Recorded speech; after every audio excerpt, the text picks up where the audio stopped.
In graph theory, a graph is a collection of dots and lines. The lines show relationships that exist between the elements of a set, which are the dots. Let's look at a more tangible example.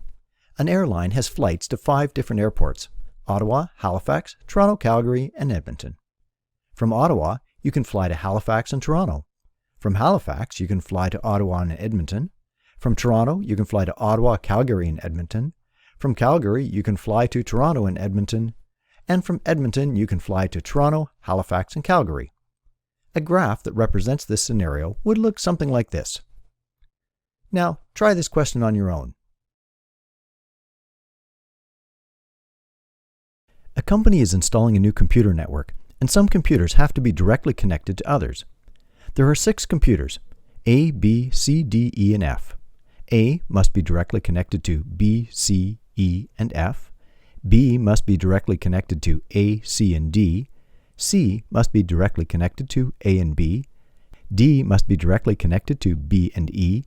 E must be directly connected to A and D. And F must be directly connected to A. Here's how the graph of this scenario would look. Now, let's start to build up the vocabulary we need for this unit by looking at some definitions. In the last unit, we talked about vertices as the intersection of 2 linear equations. In graphing theory, a vertex, or vertices, are dots on the graph. The vertices are the elements of the set. They could be people, places, etc. They're typically labeled with letters. Edges are a line on the graph. The edges represent relationships between the vertices. Edges are labeled using the letters of the 2 vertices they connect. It doesn't matter which vertex is listed first. Order is the number of vertices in a graph. And degree of a vertex is the number of edges that touch the vertex. Try these questions on your own. In the graph below, identify all the vertices and determine the degree of each vertex, identify all edges, and determine the order of the graph. So we'll start off by listing all of the vertices: A, B, C, D, and E.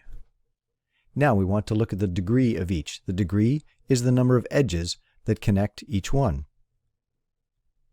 So vertex A has 2 edges connecting to it.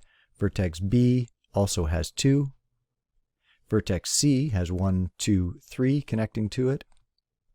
The same with D, 1, 2, 3. And E just has 2. Next, we're going to name all of the edges. The edges are named by the vertices at each end. So in this case, this edge here would be named AC. C to E would be another edge. E to D is another. D to B. And finally, B to A. Whoops, forgot one more. C to D.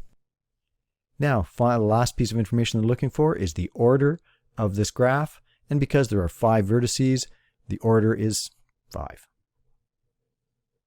There are some more definitions. A loop is an edge that starts and ends at the same vertex. You can see example of a loop here. Parallel edges are when 2 or more edges connect the same vertices. In the graph, you can see we've got an edge here, labeled 1, that connects B to E, and a second edge that also connects B to E. Those are 2 parallel edges. Try this question on your own. In the graph below, identify any loops and parallel edges. We'll start off with the loops. They're generally fairly easy to pick out, and there's one right there connecting E to itself. Parallel edges, in this case they've been conveniently labeled for us. We've got parallel edges here, one that connects D to C, another edge goes the long way around from D to C. Then there's also a edge connecting D to B, and a second edge connecting D to B. Those are 2 sets of parallel edges. The green is one set of parallel edges, and the blue is another set. A graph is said to be connected when each vertex is connected to every other vertex by an edge or by a series of edges. This means that you can start at one vertex and get to every other vertex. If you look at this first graph, you can see that if we started at D, we can get to B, A, and C, and since there's a path to everything, it is said to be connected. The second graph, however, you can see you can get from A to C and from B to D, but you can't get from D to A or from B to C, for example. A graph is complete when an edge connects every pair of vertices. This means there's only one edge separating every pair of vertices. If you look at this first graph, you can see that in just one step, you can get from any vertex to any other vertex. You can get from A to B, C, or D without passing through another vertex. In the second graph, however, if you were at B and you wanted to get to D, you would have to go through A or through C to get there. So the first graph is said to be complete, the second graph is not. Try this question on your own. Determine if the graphs below are connected, complete, or neither. So in order for a graph to be connected, you have to be able to get from any vertex to any other vertex in the graph. With this first graph, when we look at it, we can see that from A, you can only get to B. There's no way to get anywhere else. So this graph is not connected. And by definition, it is also not complete. In graph B, we can see that we can get from any vertex to any other vertex in the graph. So that means that it is connected. Now we want to ask, is the graph complete? In order for it to be complete, there has to be a path from every vertex to every other vertex, so that you can get from one vertex to any other vertex in one step. And we can see that that's not the case here, because you can't get from B to C, for example, or from B to E in just one step. In graph C, we look at it closely. We can see that you can go from any vertex to any other vertex. There is a path connecting everything, so it is certainly connected. Now, is it complete? Can I get from A, for example, to every other vertex? And if I look at it, it looks like I can. Same for D. If you look closely, you'll see that there are 5 vertices in this graph, so the order of the graph is 5, and there are 4 branches coming out of each vertex.